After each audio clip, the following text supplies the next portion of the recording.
मु कृष्णांशु आपको स्वागत कर स्टडी प्लेटफॉर्म स्टडी स्टेप तेज जमीक आप जानते जेटी कंदल जो सृष्टि होती आपंकर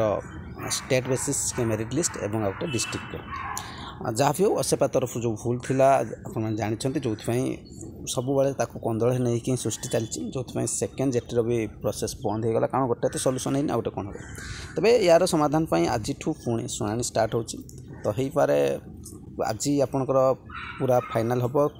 कि आपणकर आहरी विलम्ब हम सेटा तो कहवा संभव नुहे आसिले इनफर्मेशन निश्चय मुझे जनइबी तथापि आशा रखा कि जिते जल्दी आपणकर मेटरटी सल्व हो सत्य भल कारण जो मैंने सिलेक्शन नहीं से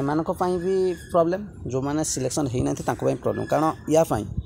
आहरी बहुत सारा आपणकर पोस्ट एमती पड़ी रही ठीक अच्छे जो द्वारा वैकेंसी आसबनी पिलांकर एज पड़े जाऊँगी तो बहुत सारा इश्यू अच्छी करप्शन बाटे जहाँ भी हो मेन कथा हूँ गोटे सल्व हेले आ कुछ वैकेंसी आसिले पुणी ये जब होनी आर ट्राए करें तेणु जहाँ भी हूँ